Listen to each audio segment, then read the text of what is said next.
Group পর্বের তৃতীয় ও শেষ ম্যাচে নিউজিল্যান্ডকে ৪৪ রানে হারানোর মধ্য দিয়ে অপরাজিত গ্রুপ চ্যাম্পিয়ন হয়ে এবারের চ্যাম্পিয়ন্স ট্রফির সেমিফাইনাল নিশ্চিত করেছে ভারত। চ্যাম্পিয়ন্স ট্রফির সেমিফাইনালে ভারত এবার কঠিন বাধার মুখোমুখি হল।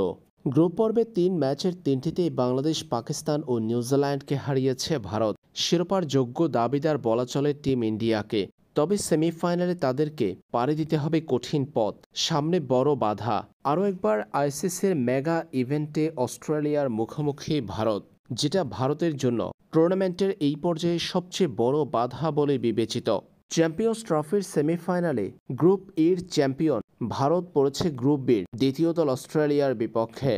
আগামী ৪ মার্চ ভারত অস্ট্রেলিয়ার মধ্যকার সেমিফাইনালের লড়াইটি অনুষ্ঠিত হবে। এর আগে এই অস্ট্রেলিয়ার কাছে পরাজিত হয়ে ২০২৩ সালের ওয়ানডে বিশ্বকাপের ফাইনালে কেঁদেছিল ভারত। ভারতকে টপকে চ্যাম্পিয়নের মুকুট পড়েছিল অস্ট্রেলিয়া।